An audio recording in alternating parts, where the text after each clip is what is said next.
Welcome to the Flight Levels. Today we are watching the Netflix documentary Sky King, which covers the events from 2018 where a gentleman stole a Dash 8 Q400 from Seattle Airport and flew it around Mount Rainier and Puget Sound for a little while before crashing it. So let's take a look. And the weather's going to cooperate. It's going to be a pretty nice weekend, right? This will be a fantastic weekend in the greater Seattle area here at Capitol Hill. Okay, so this is the Terminal Radar Approach Control Facility at Seattle. So if you are familiar with the National Airspace System in the United States, we of course have towers, which are physically at the airport. Then we have TRACONs, which control the airspace in the immediate vicinity around an airport for, let's call it 20 or 30 miles. And then outside of that are air traffic control centers. So as we're about to see, a lot of the activity covered in this film happens at the TRACON facility, which is a radar facility surrounding Seattle. Let's continue. Cloudy skies this morning. Red Tower, Ken Rupp. Hi, this is Colleen at Seattle Approach.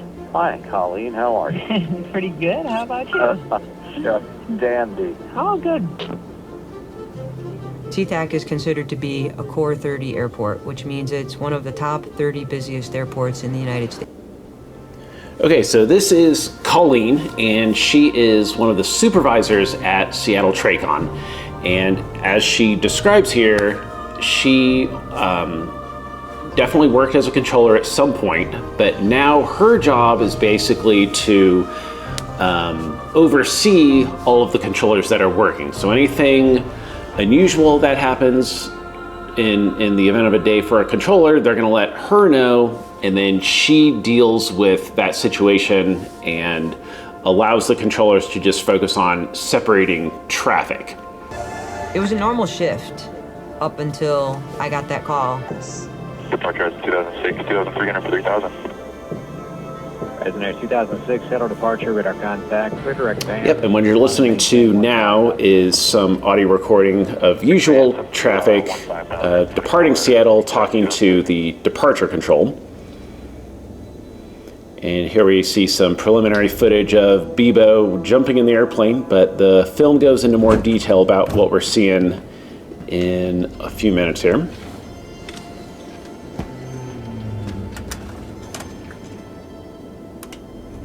And what you'll see in this film is reenactment. Of course, these are actors. They don't have actual footage in the cockpit of Beebo flying the plane. And then they overlay this with some of the actual audio recordings from ATC Audio. Charlie, lining up one right, 16 center, say call sign. Yep, so this is Seattle Tower observing Beebo in the Dash 8.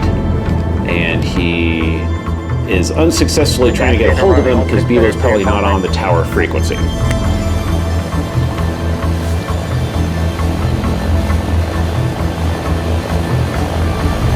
Dash 8 holding on runway 16 center. Yeah, and of course Tower is trying to get a hold of him because presumably if you're on the runway, you are going to be on tower frequency, but this is not a usual sequence of events. Right now, just rolling down the runway. All right, I'm not even talking to him.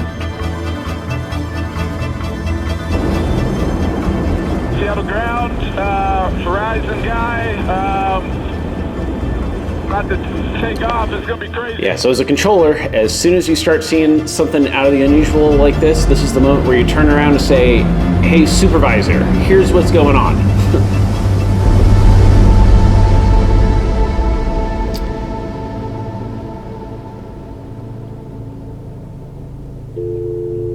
Yep, there he goes.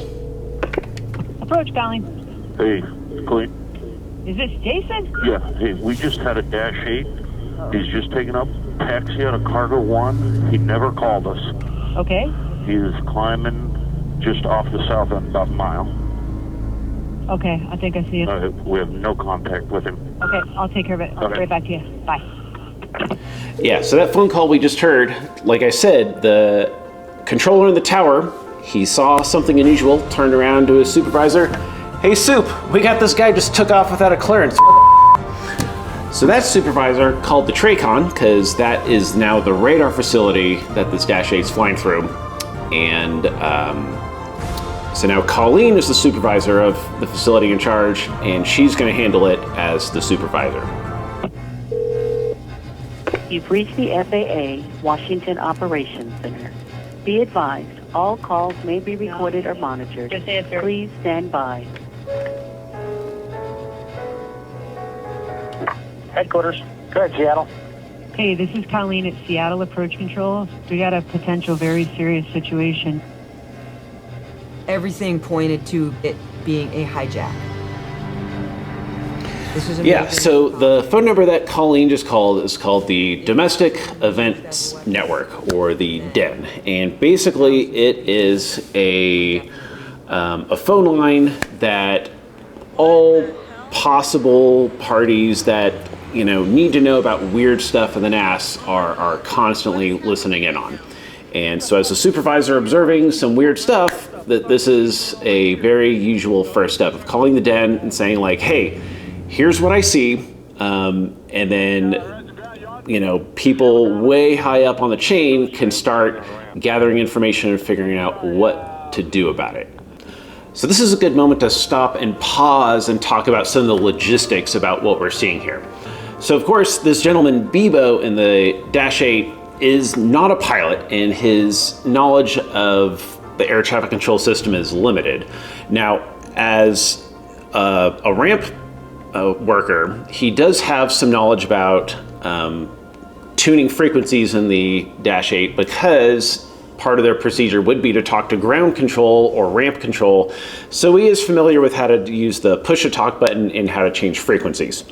So as we already saw, he was not on the tower frequency because the tower controller tried to reach out to him, say like, hey, who's this guy? And he didn't reply, presumably because he wasn't on the right frequency. Now, in the scene we're about to see, I believe this is Seattle ramp control talking with Beebo. And that's probably because Beebo was familiar with that frequency, because that's the one he used when he would move airplanes on a, usual basis. And then we see the ramp controller try to ask him some questions, and presumably eventually the ramp controller coordinates with the TRACON and gives Beebo a TRACON frequency, which is where we see the rest of this story play out. Now, even when he gets onto the TRACON frequency, if you're familiar with this channel, we've talked about some of the limitations of VHF radios. And in fact, you can watch my video here about how those logistics work. So with the limitations of the transmitters and receivers that the TRACON has, if Beebo flies too far away from that transmitter, he's not going to be able to hear him. But coincidentally, this flight did not go too far away from Seattle. So as far as I can see from this film, both Beebo and the controller were able to stay on the same frequency the whole time. And as we'll see, there's some other characters that we see come into play that were probably told of this frequency and they joined in. Horizon guy 449 Quebec X-ray. Yeah, 449. Did you just take off? Yeah. And you're not supposed to be on that aircraft? No. What's going on? Are you flying the plane? I did a kind of a bad thing, kind of a selfish thing. But it's all good. I'm gonna go check out Rainier. No, it's not all good. You definitely did a bad thing. The plane is what you're saying? Yeah. 449, say again? Yeah, I'm afraid I did. I don't want to take up this channel. What's another good one to talk to? 449, stand by. I'm getting a frequency for you. Hey, copy that. I appreciate Yep. it. Hey, And like I said, here's where the ramp controller is gonna, Q400 can do a barrel roll. he's gonna give him the TRACON frequency, which is where we're gonna see the rest of the When film. the plane took off, I had no idea who was behind the wheel. Where is he gonna go? What does he want to do? I needed to get a single controller on that frequency to talk to him. And the right person was Andrew. And the gentleman flying the Q400, can you hear me? Yeah, so here we are. Now, Beebo has switched over to a TRACON frequency. So now he's talking with this gentleman, Andrew, who is a controller at Seattle TRACON. And most likely what they did is each facility, including this TRACON, has a set number of frequencies that they can use at those transmitters and receivers that we were talking about. Now, unlike the radios in the airplane, the transmitters and receivers at air traffic facilities, you can't just dial in some random frequency. They have a limited number. So what they likely did was decide, all right, we're going to use this particular frequency just for this guy that we don't know what's going on. And any other airplanes that we have, they're just going to go to other frequencies. So this way, this one controller, Andrew, can talk to this one guy, Beebo, and try to find a resolution to the issue. Hey, you on? Yes, Seattle Approach here. Hey, terrain. I keep getting weather, like a weather thing. I just want to talk to you. Okay, and you're in the Dash 8 that just took off Sea-Tac? Yeah, affirmative. And do you have a call sign? Man, I'm a ground service agent. I don't know what that is. Okay, he's a ground crew guy. Proceed. Just want to give you guys an update real quick. We believe we have multiple witnesses that saw the guy near the Transitplex, so the Cargo 1 area, push back the airplane himself while the plane was rolling, disconnect the pushback tug, ran up the stairs, jumped in the plane, started driving it off, cut off jetliners, and just took off. Wow. So pretty brazen and amazing stuff. Yeah, so for clarity, the sequence of events that we're about to see here, so Beebo, he hooked up the tug to the airplane, then he got into the airplane, started up the plane, both engines running, hopped out of the plane, got into the tug, repositioned the plane to get ready to go taxi, disconnected the tug, so now the plane is just free rolling, even though it's not producing a ton of thrust at this moment, but you can see the plane start to roll. Beebo runs onto the stairs, jumps in the plane, and then off he goes. And yeah, that's how you steal a Dash 8. Oh, that's a question I've been asking my whole life. Woo! Identity issues. Just so I can talk to you, what's your name so I can reach out to you a little easier?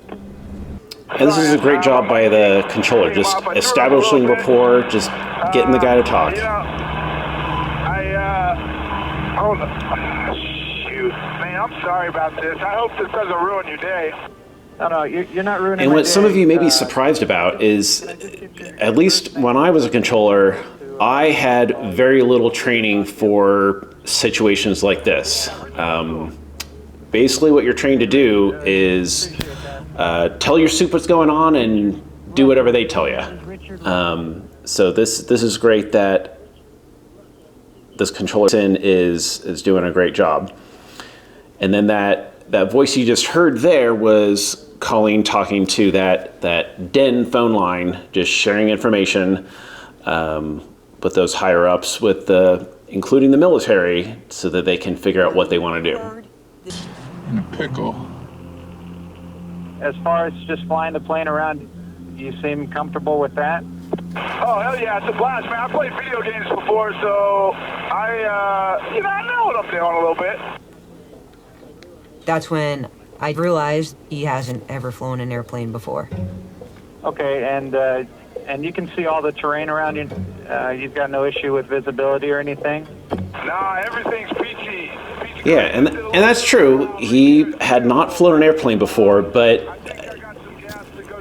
you would be surprised how much practicing in a flight simulator on your PC can teach you. I'm sure he practiced quite a bit, and I'm sure he was able to access a lot of information about how to start up the plane. In air traffic control. So I'm not very surprised that he was able to do the things he was able to do. On the aircraft. Because if it crashes, the Firefighters need to know how big is the fire going to be, and they need to know how many bodies they're looking for. And that's exactly right. Under normal emergencies, those are the two questions controllers always ask pilots, and you hear it in ATC audio, say souls on board and fuel remaining, for just those reasons exactly. At 2,100 pounds, that gave him about an hour of fly time. In an hour, he's going to fall out of the sky. Okay, we're just concerned because well, it sounds like you shouldn't be piloting that aircraft. Is there other people on board? No, I figured it's gonna be an hour, right? So just take it out for a spin. So it's just you on board? And that's great. Just asking questions, trying to get a picture of what's going on to share that information with the Den phone line. Hijackings and these other things. If you were to walk into a situation where the only thing that you know is that there is a person who has stolen an airplane, that doesn't necessarily bode well for that person's assumed character. Hey, you're probably gonna send some jets out this way, Yes, that is a safe assumption. You play stupid games, you win stupid prizes. That's a lie, man. If I were you, I'd be sending the jets right away, because for all you know, I could be a bad guy. Well, I kind of am a bad guy. Western headquarters, requesting military assistance on that primary target. He just made a threat. Yeah, this guy's pretty messed up. He sounds like a really bad dude here. Western observe. Yeah, so what's interesting that the point of the film doesn't really go into these details, but the actual sequence of events is Beebo actually flew all the way around Mount Rainier before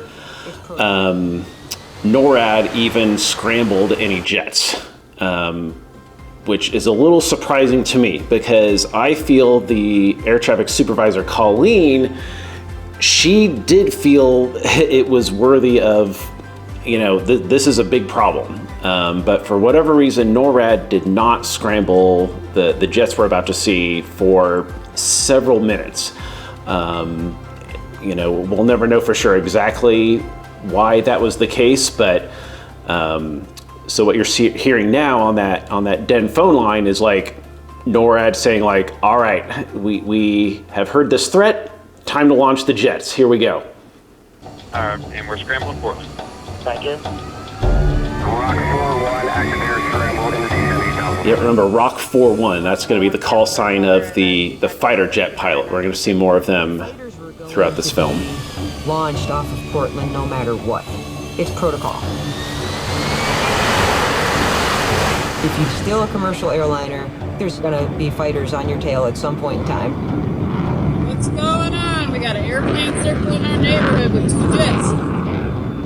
But to have fighter jets blow an American citizen out of the air, I didn't want that to happen. Nobody wanted that to happen. F-15 fighters scramble from Portland, flying faster than the speed of sound, intercepting Russell south of Seattle. They are prepared to shoot him down as controllers try to talk him down. And that's a topic that comes up once in a while. What is the protocol of shooting down a civilian aircraft with unknown or, bad intentions? It's unclear if, our leaders know where that line is yet. Thankfully, we haven't had to find out yet. But that is a topic that comes up a lot, and I don't know the answer, and I hope I never have to find out. If he sees the fighters, that's obviously going to change the situation, because what he's going to do. Sure. I've asked the pilot, the fighters, to stay away from the airplane, not to scare him. Okay. So it's mission inspect right now. Okay. Headquarters, Western, we are shadowing. Yep, so this means that the fighters are just gonna fly around the airplane, take a look, see if they can see anything that they don't know already, but no intentions of engaging quite yet. Are you still on this frequency? Can you still hear me? Yeah, hey, sorry, I lost you behind the mountain, I think. I thought you were just being boring. Okay, I can hear you. Yep, and here we are, just like we were talking about, limitations of VHF transmitters and receivers, but thankfully Beebo didn't fly too far away. Okay, nobody here knows how to fly one of those aircraft, but we'll see what we can do and get you in contact with somebody. What's your plan here? Are you going to come back to Sea-Tac and try and land, or what do you want to do? What do you think I should do? What do you think I should do, FAA guy? Well, we're trying to get in contact with somebody who can maybe help you, because you said you're unfamiliar on how to land that, right? Yeah, I never really learned how to land the plane. I did a lot of research on like how to start it up and get it to go. Did a couple hours, I guess. But yeah, I wouldn't know how to land it. I wasn't really planning on landing it. Yeah, and so just for you guys' information, if you haven't seen the film yet, these people that you're seeing on here with the headphones on, these are all mostly family members of Beebo, the pilot in question. And the film talks a lot about Beebo's past and, you know, what might have led him to make the choices he did on this day.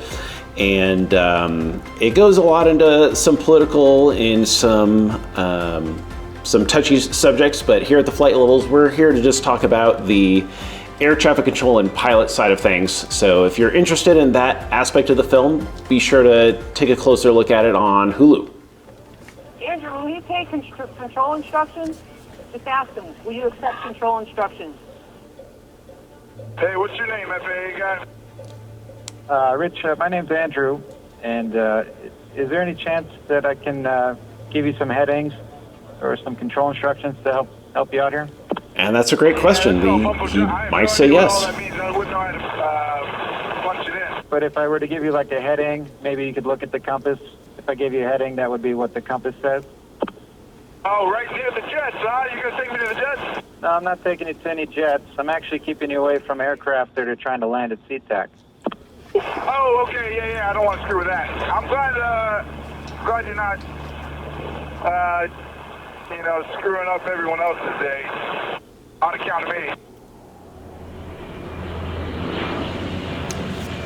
Yeah, and so that was a great answer to give to Beebo, that he just wants to give them vectors to stay away from other aircraft. But the reality is, whenever there's a aircraft where you're not sure what they're doing, whether it's a situation like this or something as simple as you've lost radio contact with the plane, you just keep everybody far away from them. So I don't know exactly what happened at Seattle TRACON during this event, but I can assure you all other traffic anywhere near him was turned way away from them.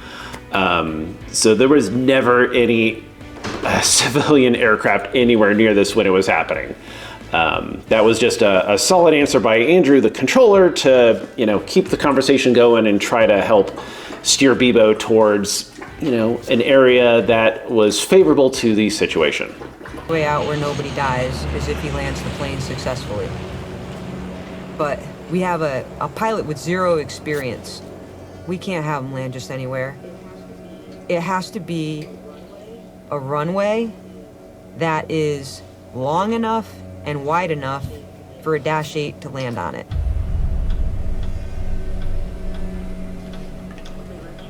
Okay, Rich, and instead of bringing you back to Sea-Tac, there is the runway just off your right side in about a mile. Do you see that? That's McCord Field. And this is a tough one. Like, I may be Monday morning quarterbacking this one, but the idea of having somebody who has never landed an airliner before successfully landed in an airport, like, on one hand, if they crashed it at an airport, you generally have, firefighters and rescue crews nearby. Good. At the same time, if they really mess up the landing, there's a lot of other things to crash into at an airport, like other airplanes, other people, other buildings. So, like, obviously he doesn't end up going to an airport, but the fact that they were considering it, man, it's a mixed bag. That's tough. Like, it's good intention that, you know, he's obviously skilled enough to start the engines and fly the plane, but man, the risks of purposely telling him to go to somewhere with other things to hit, like at an airport, that's a tough one. I see both sides of that. Okay, the pilot, the other Horizon pilot is on frequency. And Rich, here in a second, there's going to be Okay, so this is interesting. So now we have this other character coming in named Captain Bill, and I could not find much information about Captain Bill. If you know who Captain Bill is, let me know in the comments. I'm very curious to find out more about him. But from what I can tell, this was another pilot of a Dash 8 that happened to be flying in the area. They were on a different frequency, but I'm sure Traycon said, hey, do you have enough gas to fly around and switch to this frequency and see if he can help us out?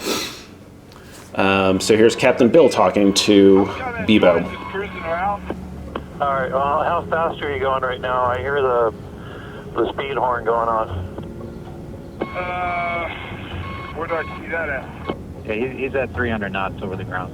Okay, well, try not to go any faster than that, because that's hard on the airplane. We don't want to hurt the airplane. Oh, gotcha. Hey, pilot guy, you think this thing can do a barrel roll? Well, I'd try to figure out how to use the autopilot first. Boring. And I love Captain Bill. He is the voice of reason here. Starting with he can hear the overspeed warning, and he's trying to explain to Beebo that, like, that matters. You can have, you know, failure of different components of the airplane if you exceed them too much. And then Beebo's talking about doing a barrel roll, and Captain Bill's like, let's focus on just using the autopilot. That would be a good step. But obviously you haven't figured it out now. You know, Beebo doesn't have any intentions of being safe. We'll find out more about that soon. Hey, FAA guy, answer you off. Yeah, I'm still here, Rich. Rich, can you hear me? How'd you get your job? Yes, how I got my job? I just applied for it online. No way, straight off the street? Well, I had some experience prior. And if you're thinking about being an air traffic controller just like Andrew, just like he said, you just apply online. And if you'd like to learn more about what it's like to be an air traffic controller, you can click here to see some of my videos about what that's like. What were you thinking? You thinking you want to try and land? Hey, I'll go on record for saying, you know, if you ask me why I did it, it's probably because not making minimum wage. We'll chalk it up to that. Maybe that'll grease the gears a little bit with the higher ups. Maybe, yeah. The minimum wage statement got me nervous. He sounded disgruntled. I was looking at the airport radar display thinking, oh my goodness, all these airplanes sitting here filled with fuel, and if Richard turns around and decides to come back and land on top of one of them, it's gonna explode the whole airport. And that's a legitimate concern.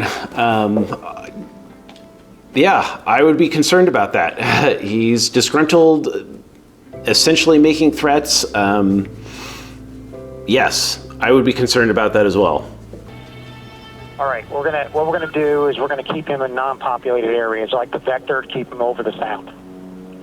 Yep, and that's a good plan because we don't really know what he's going to do. Let's get him over as few people as possible. They're also continuing to ask him how much gas he has on board so that they know, you know, how much time do we have left. Well, be a soft place to land. I love Captain Bill. I need more Captain Bill in my life. Everybody's out sailing tonight. There'll be a million sailboats to pick you up. That sounds nice, but I don't think a sailboat would get to me before guys with the guns. He's not wrong. Life jackets on that aircraft, so you wouldn't have to worry about having to swim. You think if I land this successfully, Labs will give me a job as a pilot? Definitely not. You know, I think they would give you a job of doing anything if you could pull this off. Finally, the military shows up. No, they've been around a while. This is just some good off your footage right here. behind you, there's another aircraft. Would you be willing to talk to them if they're on the frequency, and maybe they can help you land?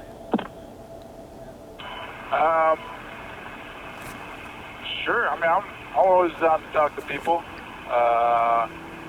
I'm super thirsty though. I threw up pretty much everything I had, so I kind of got to go in the back and get some water. No, Rich, if you could, just stay in the seat, stay in the cockpit, and stay with me on the radio, please. Yeah, I already did it once. It's cool. That doesn't make it okay. I got to step on my throat. That's disgusting. That is disgusting. 1 sec. Yeah, so if you're the only person in an airplane, I would not recommend walking out of the cockpit without the autopilot on, or even with the autopilot on. This is a horrible idea. For a second, he'll be Sorry, right Bill, back on. he's not available right now. Okay. Okay.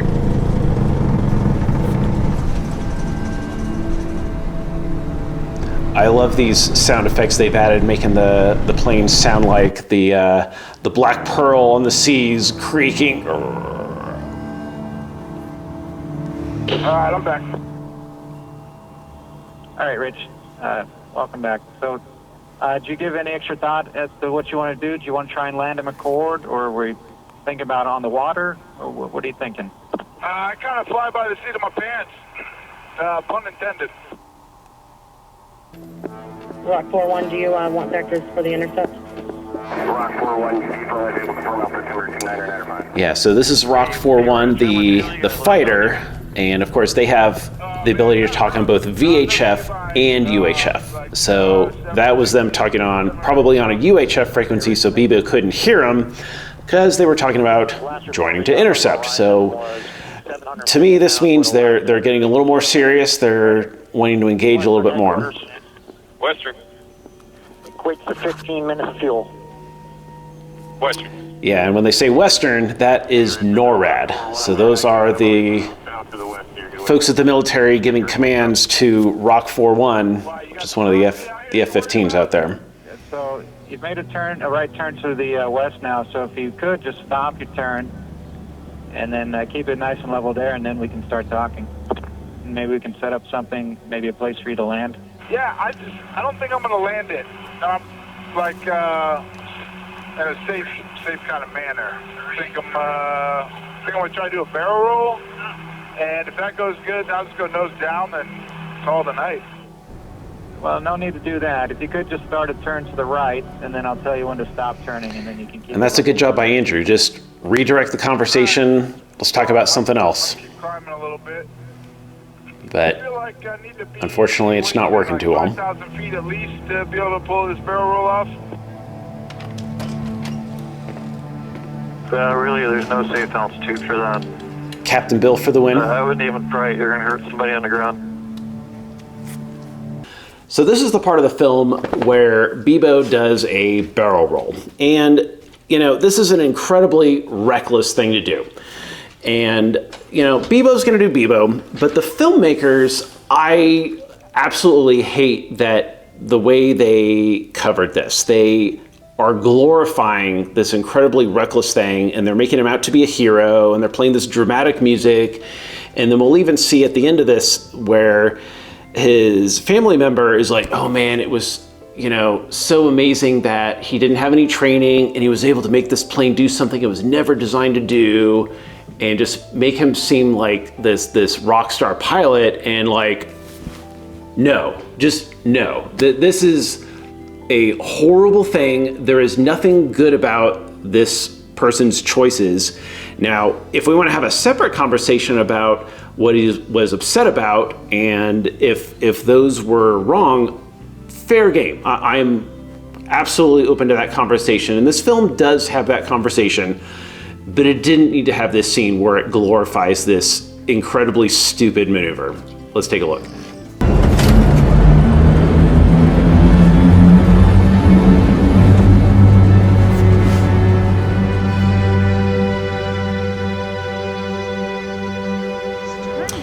And it's amazing that somebody just happened to be around and happened to get their cell phone out to get this video. Like, that's amazing that we have footage of this.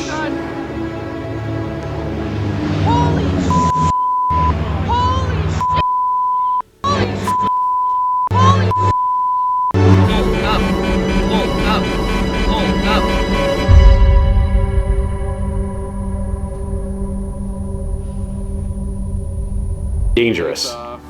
Flies around and then does a freaking barrel roll and doesn't crash land it. It's pretty impressive. All right, Rich, this is Captain Bill. Congratulations, you did that. Now let's try to land that airplane safely and not hurt anybody on the ground. Western headquarters. Western. Have Rock at altitude again, firm altitude. Yep, so Western, that's NORAD, the military, so they're talking a lot more because they know that time's running out on the gas, so they're trying to figure out what, if anything, they want to do here. Damn it, I don't know, man, I don't know. I don't want to. I was kind of hoping that was going to be it, you know?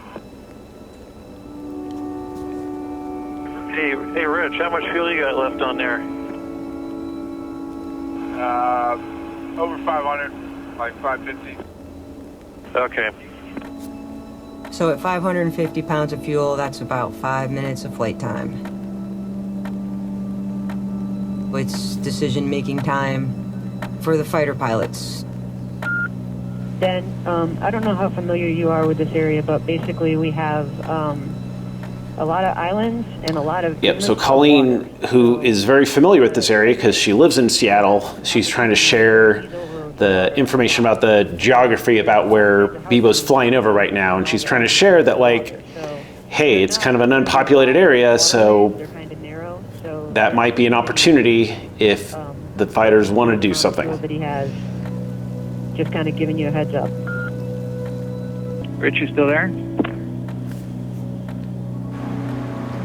Yeah, not for long. I feel like one of my engines is going out or something. Okay, Rich, if you could, you just want to keep that plane right over the water, maybe keep the aircraft nice and low. Yeah, so right there we can hear the controller suggesting that he stay low over the water because based on the amount of fuel he allegedly has left, he knows that he's not going to be flying much longer. So he doesn't want him to be able to glide anywhere to hurt anyone. So that's good thinking.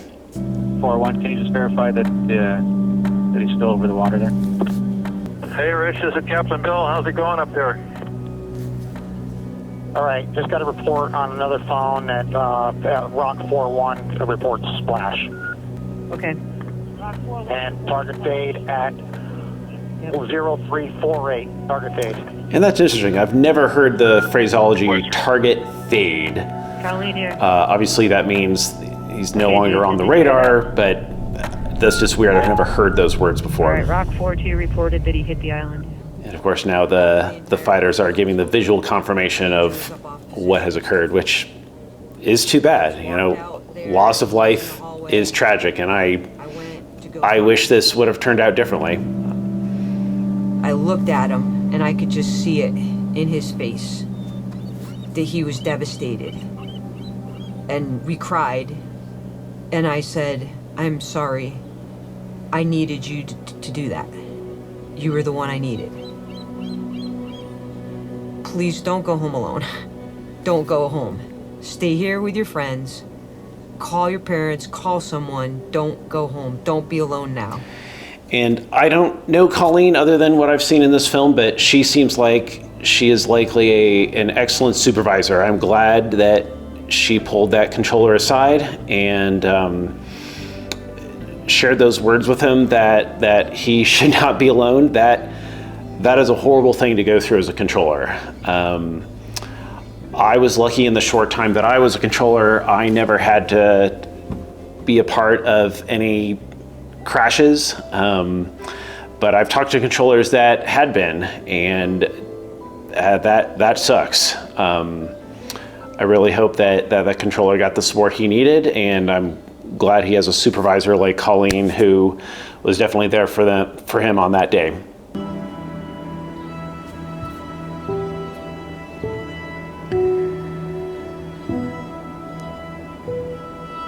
Yeah, and similar to the barrel roll scene, I've got some feelings for the filmmakers here. Like, okay, great, like, so it wasn't considered terrorism, but he stole an airplane.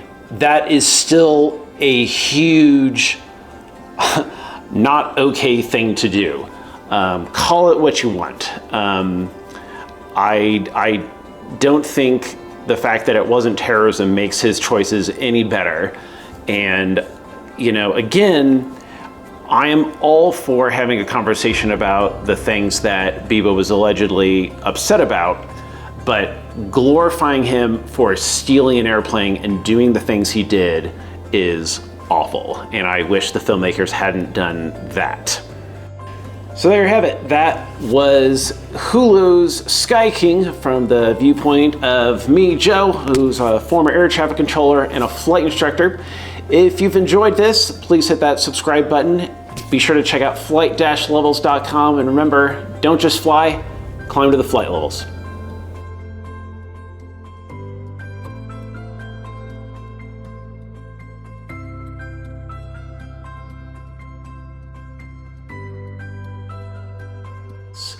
And my dog is drinking water. Kona, what are you doing?